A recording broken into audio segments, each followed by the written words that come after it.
Hello everyone, welcome to this session of Textbook Super Coaching. This is me Tulika, your UGC NET Paper 1 faculty, and these are the timings of my free live sessions on YouTube and Textbook app. Learners, don't forget to like, share and subscribe to our channel. अगर आप Textbook Super Coaching channel पे नए हैं, UGC NET से JRF की तैयारी कर रहे हैं, तो हमारे चैनल को ज़रूर से सब्सक्राइब कर लीजिए so that you don't miss out on any important updates. For any subscription based courses, you can contact to this number. Learners, ये है मेरा टेलीग्राम ग्रुप. इस ग्रुप के थ्रू हम आपके साथ सभी इंपॉर्टेंट अपडेट्स को शेयर करते हैं. क्लासेस की टाइमिंग्स, क्लासेस के पीडीएफ्स, सेशन के links and various other important information are being shared through Telegram group. So don't forget to join the Telegram group.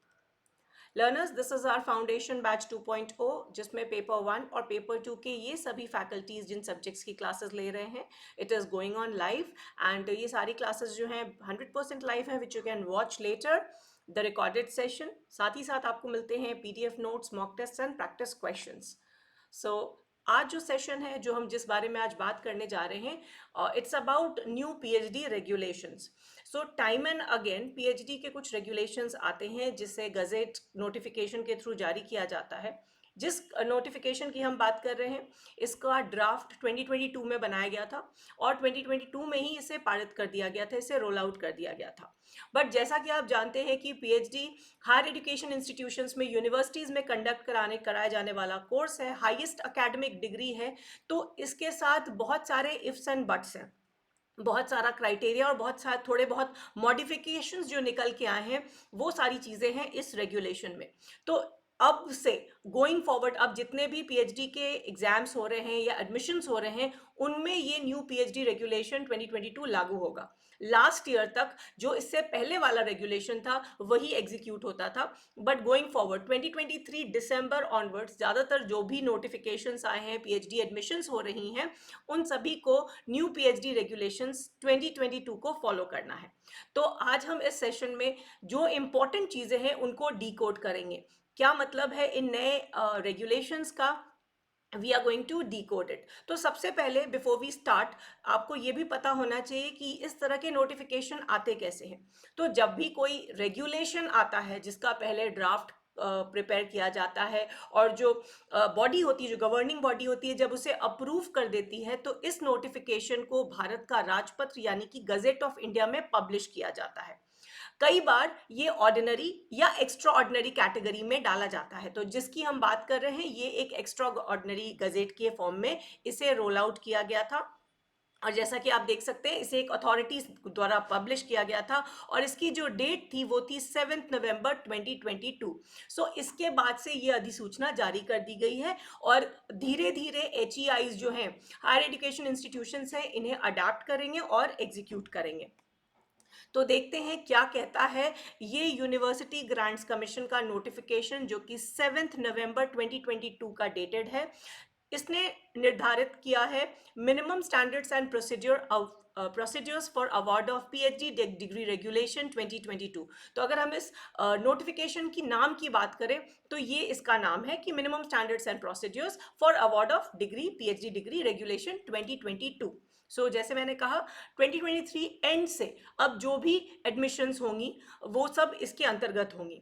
आज हम क्या क्या चीज़ को कवर करेंगे.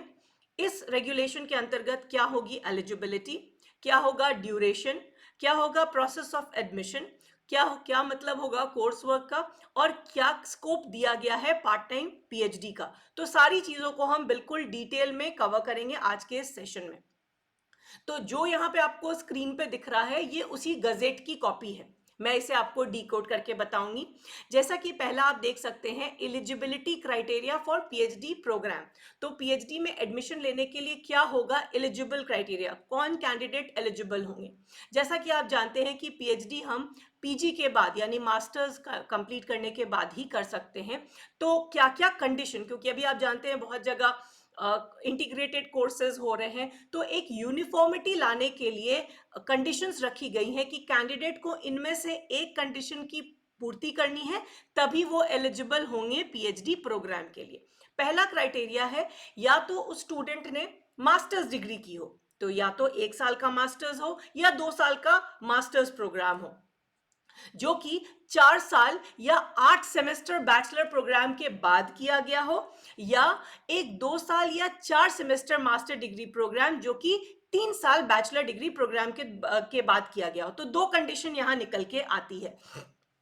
सो वी हैव 1 साल का मास्टर्स डिग्री प्रोग्राम जिसे हम 4 साल के यूजी प्रोग्राम के बात करते हैं, 4 साल यानी कि 8 सेमेस्टर, ठीक है। बैचलर डिग्री यानी कि यूजी प्रोग्राम हो गया।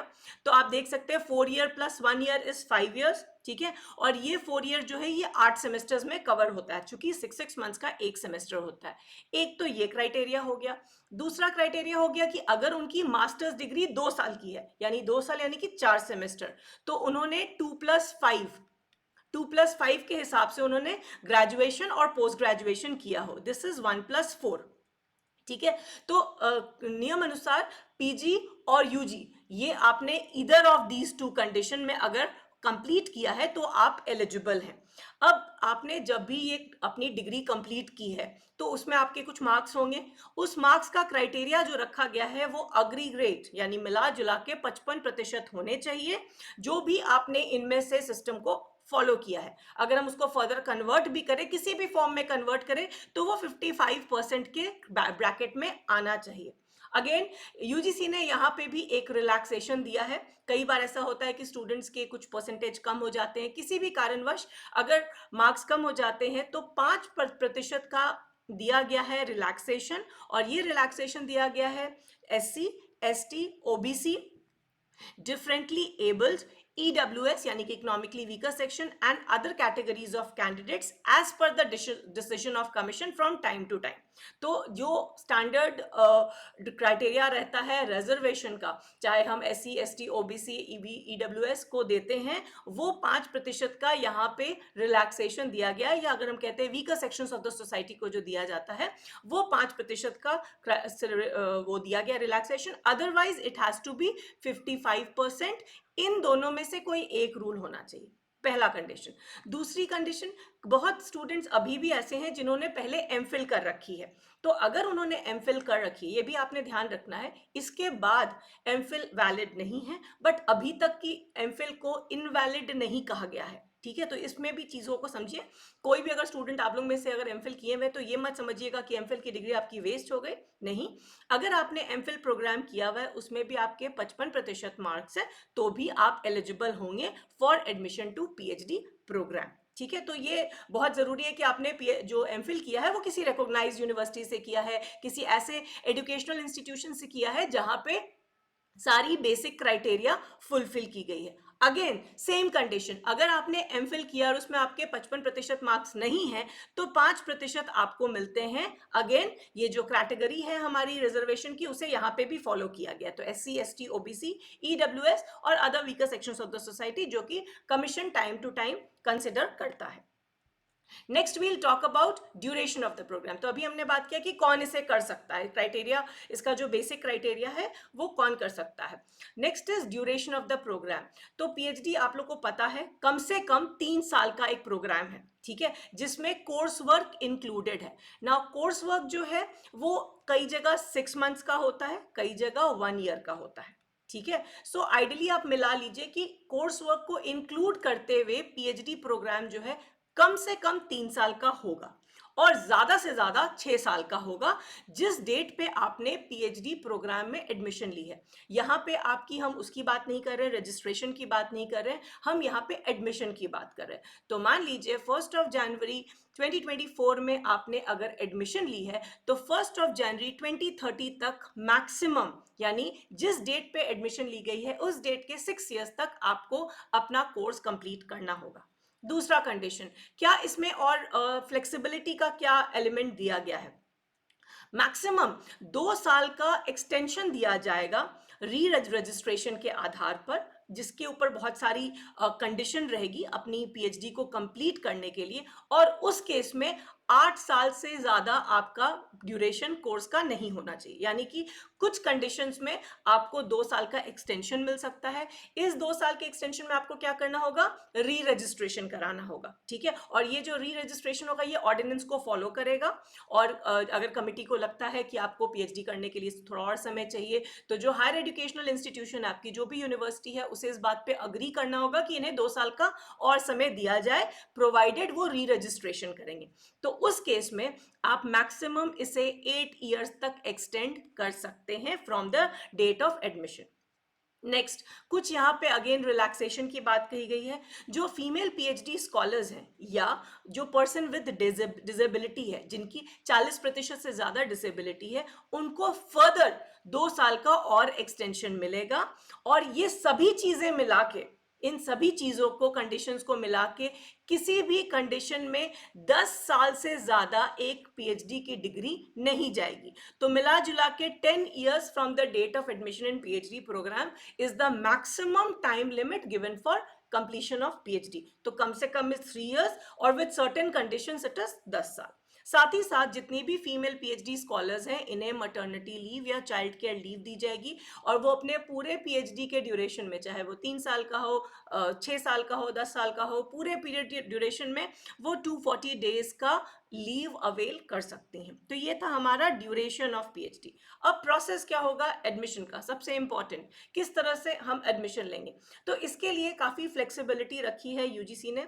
हो सकता है आने वाले समय में थोड़ी और यूनिफॉर्मिटी आ जाए, बट अभी के लिए पहला क्राइटेरिया ये दिया गया है कि जो भी हमारी यूनिवर्सिटी के नॉर्म्स होंगे, जो भी यूजीसी के नॉर्म्स होंगे, चाहे वो स्टेट यूनिवर्सिटी हो या सेंट्रल यूनिवर्सिटी हो, वो अपने अपने हिसाब से उनको फ्लेक्सिबिलिटी दी गई है। दूसरा कंडीशन कहा गया है कि पीएचडी प्रोग्राम में एडमिशन के लिए जो हायर एजुकेशनल इंस्टीट्यूशंस है वो किसे कंसिडर करेंगे, नेट को, सीएसआईआर को, गेट को, और जो भी इस तरह के सिमिलर नेशनल लेवल टेस्ट्स होते हैं। Please take note of it, यहाँ पे स्टेट लेवल टेस्ट की बात नहीं कही गई है। So again that will depend upon the state university from time to time. क्योंकि स्टेट गवर्नमेंट को भी इस चीज का परमिशन दिया गया, तो हम मान सकते हैं कि that concept is also there. So जितने भी हायर एजुकेशन इंस्टीट्यूशंस हैं वो स्टूडेंट्स को एडमिट कर सकते हैं on the basis of NET exam, CSIR, GATE, ये सारे जो नेशनल लेवल के एग्जाम्स हैं उसके बेसिस पर, प्लस इंटरव्यू पे। ठीक है, साथ ही साथ जब भी एंट्रेंस टेस्ट कंडक्ट किया जाएगा तो एंट्रेंस टेस्ट की जो वेटेज है वो कितना रहेगा, 50% रहेगा। और 50% रहेगा उनका उस पे, जैसे मान लीजिए अगर किसी स्टूडेंट ने एडमिशन एंट्रेंस टेस्ट दिया, ठीक है, तो उसका जो पूरा का पूरा सिलेबस आएगा आपका एंट्रेंस एग्जाम में, एंट्रेंस टेस्ट में जो सिलेबस आएगा, 50% रहेगा आपका रिसर्च मेथोडोलॉजी पे और 50% रहेगा आपका सब्जेक्ट पे। तो आपका जो भी सब्जेक्ट है, पॉलिटिकल साइंस है, इकोनॉमिक्स है, ज्योग्राफी है, एजुकेशन है, तो एंट्रेंस एग्जाम अगर आप पीएचडी का दे रहे हैं तो 50% जो क्वेश्चंस आएंगे वो आरएम से यानी कि रिसर्च मेथोडोलॉजी से आएंगे, और जो 50% रहेगा वो आपके सब्जेक्ट से आएंगे। आप जब ये एग्जाम देते हैं, एंट्रेंस एग्जाम देते हैं, अगर उसमें आपने 50% सिक्योर कर लिए तो आपको फर्दर इंटरव्यू के लिए बुलाया जाएगा। तो वो सारे स्टूडेंट्स जो कि 50% मार्क्स अगर अपने एंट्रेंस टेस्ट में ले आते हैं उन्हें इंटरव्यू के लिए बुलाया जाएगा। अगेन यहाँ पे भी 5% का फ्लेक्सिबिलिटी दिया गया है, रिजर्वेशन दिया गया है for SC, ST, OBC, differently abled weaker sections of the society को 5% का, यानी कि अगर उन वैसे स्टूडेंट्स को 45% भी अगर एंट्रेंस में आता है तो उन्हें भी इंटरव्यू के लिए बुलाया जाएगा। साथ ही साथ हायर एजुकेशन इंस्टीट्यूशंस वैसे स्टूडेंट्स को बुलाएंगे ऑन द बेसिस ऑफ उनके पास पीएचडी सीट्स अवेलेबल हो, उसी रेशियो में उन्हें इस चीज का चयन करना होगा। साथ ही साथ अगर हम बात करें हायर एजुकेशन इंस्टीट्यूशंस की, तो हमारे पूरे एंट्रेंस टेस्ट का जो वेटेज रहेगा वो रहेगा 70% और 30% रहेगा आपका इंटरव्यू का। तो 70-30 का रेशियो लिया जाएगा। तो 30% आपको इंटरव्यू का जो परफॉर्मेंस है, वाइवा का जो परफॉर्मेंस है आपसे जो लिया जाएगा, उसके बेसिस पर ये निर्धारण किया जाएगा कि आपको मिलती है कि नहीं सीट, और 70% डिपेंड करेगा आपका परफॉर्मेंस जो कि एंट्रेंस पे होगा। तो 50% तो आप कहिए कि क्वालिफाइंग है, मगर जितना ज्यादा अच्छा आपका एंट्रेंस एग्जाम में परफॉर्मेंस रहेगा वो भी यहाँ एक रोल प्ले करेगा जब आपका एडमिशन होने जा रहा होगा। एडमिशन होने के बाद सबसे पहली चीज होती है कोर्स वर्क। ठीक है, तो ये जो कोर्स वर्क है इसका भी condition time to time change किया जाता है, बट अभी जो क्रेडिट एसोसिएटेड है कोर्स वर्क से वो है 12 क्रेडिट। ठीक है, तो पीएचडी का जो कोर्स वर्क होता है जिसकी ड्यूरेशन 6 महीने से 1 साल तक जाती है, इसको अब थोड़ा और स्पेसिफाई कर दिया गया है कि ये जो क्रेडिट पीएचडी कोर्स वर्क होगा उसमें 12 क्रेडिट्स होंगे।